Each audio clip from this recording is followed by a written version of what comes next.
ದೆಹಲಿಯ ಕುಸ್ತಿಪಟುಗಳ ಲೈಂಗಿಕ ದೌರ್ಜನ್ಯ ಆರೋಪ ಪ್ರಕರಣ ಬ್ರಿಜ್ ಭೂಷಣ್ ಶರಣ್ ಸಿಂಗ್ ದೆಹಲಿ ಕೋರ್ಟ್ ಖುಲಾಸೆ.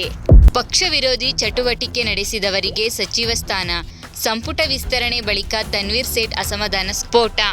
ರಾತ್ರೋರಾತ್ರಿ ಲೇಡೀಸ್ ಪಿಜಿಗೆ ನುಗ್ಗಿದ ಕಳ್ಳ, ಲ್ಯಾಪ್ಟಾಪ್, ಸ್ಮಾರ್ಟ್ ವಾಚ್ ಸೇರಿ ಬೆಲೆ ಬಾಳುವ ವಸ್ತುಗಳೊಂದಿಗೆ ಪರಾರಿ.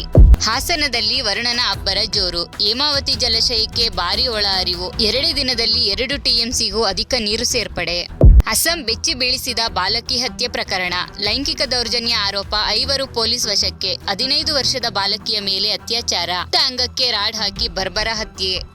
ಬಾಡಿಗೆ ಮನೆಯಲ್ಲೇ ವಿಕೃತಿ, ಮನೆ ಮಾಲಕಿ ಸ್ಥಾನದ ದೃಶ್ಯ ರಹಸ್ಯವಾಗಿ ಚಿತ್ರೀಕರಿಸಿದ ಟೆಕ್ಕಿ ಬಂಧನ. ರಾಮನಗರ ಕರಗ ಮಹೋತ್ಸವಕ್ಕೆ ಅದ್ದೂರಿ ಚಾಲನೆ, ಚಾಮುಂಡೇಶ್ವರಿಗೆ ಮಡಲಕ್ಕಿ ಸೇವೆ ಸಲ್ಲಿಸಿದ ಶಾಸಕ ಇಕ್ಬಾಲ್ ಹುಸೇನ್, ಸೌಹಾರ್ದತೆಗೆ ಸಾಕ್ಷಿಯಾದ ಸಂಭ್ರಮ. ಕಾವೇರಿ ಜಲಾನಯನ ಪ್ರದೇಶದಲ್ಲಿ ಮಳೆಯ ಅಬ್ಬರ ಮುಂದುವರೆದಿರುವ ಬೆನ್ನಲ್ಲೇ ಮಂಡ್ಯ ಜಿಲ್ಲೆಯ ಜೀವನಾಡಿಯಾಗಿರುವ ಕೃಷ್ಣಸಾಗರ ಟೋಲ್ ಕಟ್ಟಲು ನಿರಾಕರಣೆ, ಸಿಬ್ಬಂದಿಗೆ ಗನ್ ಲಾಂಗ್ ತೋರಿಸಿ ಬೆದರಿ, ಬ್ಯಾರಿಯರ್ಗೆ ಕಾರು ಗುದ್ದಿಸಿ ಪರಾರಿ.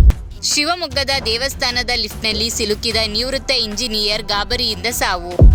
ಮಾನವೀಯತೆ ಸಮಾನತೆಯೇ ನಿಜವಾದ ಧರ್ಮ, ಸಿಎಂ ಡಿಕೆ ಶಿವಕುಮಾರ್ ರಂಭಾಪುರಿ ಶ್ರೀಗಳ ಬಗ್ಗೆ ಸಿಎಂ ಮಹತ್ವದ ಮಾತು.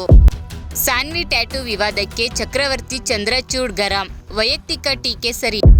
ತಿಂಡಿ ಪ್ಯಾಕೆಟ್ನಲ್ಲಿದ್ದ ಆಟಿಕೆ ಬಾಲ್ ದುರಂತಕ್ಕೆ 5 ವರ್ಷದ ಬಾಲಕ ಬಲಿ, ಹುಣಸೂರಿನಲ್ಲಿ ಹೃದಯದ್ರಾವಿಕ ಘಟನೆ. ಡೇಟಿಂಗ್ ಆ್ಯಪ್ ಮೂಲಕ ಯುವಕರಿಗೆ ನಿರ್ಜನ ಪ್ರದೇಶಕ್ಕೆ ಕರೆಸಿ ದರೋಡೆ ಮಾಡುತ್ತಿದ್ದ ಗ್ಯಾಂಗ್ ಬಂಧ. ಕೆಜಿಎಫ್ನಲ್ಲಿ ಗಾಂಜಾ ಮಾರಾಟ ಆರೋಪ, 36 ವರ್ಷದ ವ್ಯಕ್ತಿ ಬಂಧನ, 160 ಗ್ರಾಂ ಮಾದಕ ವಸ್ತು ವಶ. 15ರ ಬಾಲಕಿಗೆ ಪ್ರಧಾನಿ ಮೋದಿ ಕ್ಷಮೆ, ಇಂದು ನನ್ನ ಮಗಳಿಗೆ ಹೊಸ ಜೀವನ ಎಂದ. ಕಾವೇರಿ ಮಾತ್ರವಲ್ಲ, ಕನ್ನಡಿಗರ ಹಲವು ಬೇಡಿಕೆಗಳಿಗಾಗಿ ಆಗಸ್ಟ್ 13ಕ್ಕೆ ಕರ್ನಾಟಕ ಬಂದ್ ವಾಟಾಳ್ ನಾಗರಾಜ್. ಕರುನಾಡು ಟೈಮ್ಸ್ ಚಾನೆಲ್ನಲ್ಲಿ ಸುದ್ದಿ ಮತ್ತು ಜಾಹೀರಾತು ನೀಡಲು ಈ ನಂಬರ್ಗೆ ಕರೆ ಮಾಡಿ.